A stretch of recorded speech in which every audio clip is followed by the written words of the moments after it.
This is Hidden Killers Week in Review. A look back at the most prolific stories of the week. This is the Hidden Killers podcast with Tony Brueski. Featuring former FBI Special Agent and Chief of the Counterintelligence Behavioral Analysis Program, Robin Dreeke. Zulema Pastinas, another individual who we saw testify in the trial of Lori Vallow, taking a stand in the trial of Chad Daybell. And this is where it starts to get very dark. Zulema, also the individual who kind of, I think, believes she can control the weather. She said she couldn't, but, you know, she had to think about it for a moment. This is her talking about Chad discussing, and this is, I think, one of the nails in the coffin for Chad, about JJ being dark and flat out saying he's going to die soon. Let's take a look.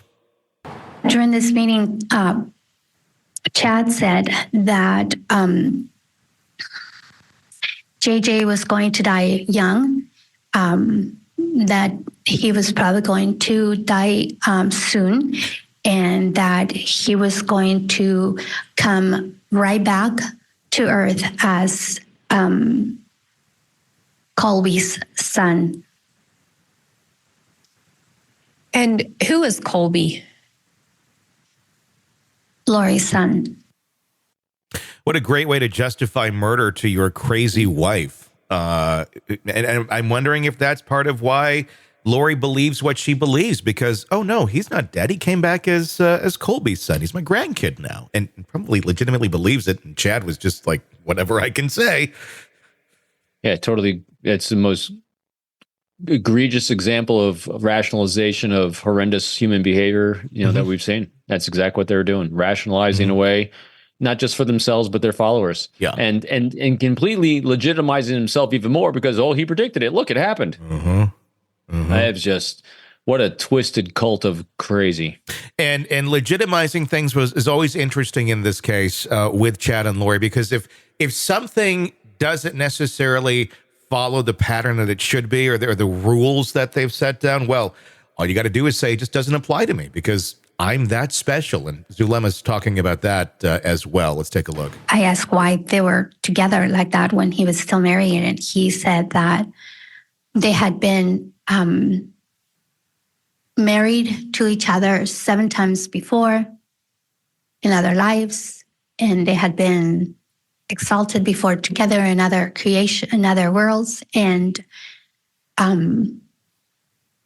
that they were to be together in this life because they had a mission together, and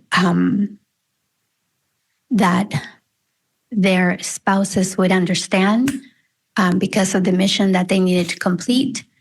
And then the topic of it didn't count for them again came up. And this is another of the times when Lori said, it doesn't count for me.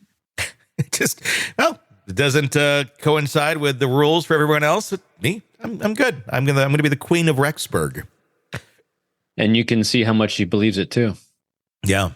With all the testimonies we're seeing of the people, ask yourself this question: do you see shame or embarrassment with the stories they're sharing?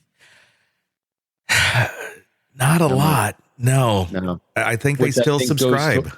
Which hurts him a lot. Yeah. Good. Yeah. Because it shows how powerfully he manipulated those minds to the point to the fact that they still got buy-in. I'm not saying they believe or what they don't believe. We don't know. But you don't see the types of things you see with the verbals and nonverbals of embarrassments or shame of sharing a story or share a memory of what they believed in the time. In other words, if what they believed then is contrary to what they believe now, there'd be, I can't, this kind of reaction of, I can't believe I thought that, or they wouldn't necessarily say it, but you'd see these kind of nonverbal reactions of covering, blocking, blading, anything that's coming in, showing kind of compression or shame. I'm just not seeing it. I'm seeing, yeah, well, this is kind of what I believe, and blah, blah, blah, blah, blah, blah. Just very, in other words, they're maintaining baseline of what their normal behavior is. In other words, if you ask them what their name is, you ask them where they live, where they grew up, they react like this. And then you'll ask them, all right, so tell me about the dark spirits and how they came back and got reincarnated. Okay, well, this is how it happens like that. So it's very matter of fact. It's maintaining that whole congruency of their nonverbal behavior. So I'm still seeing a lot of buy-in from those belief systems. Sick of the ads? We are too. Start listening with no commercials now and get access to all of our episodes in advance of everyone else. Become a True Crime Today Premium Plus subscriber on Apple Podcasts. Search True Crime Today Premium Plus on Apple Podcasts or go to our podcast page and sign up now. True Crime Today Premium Plus. Sign up now.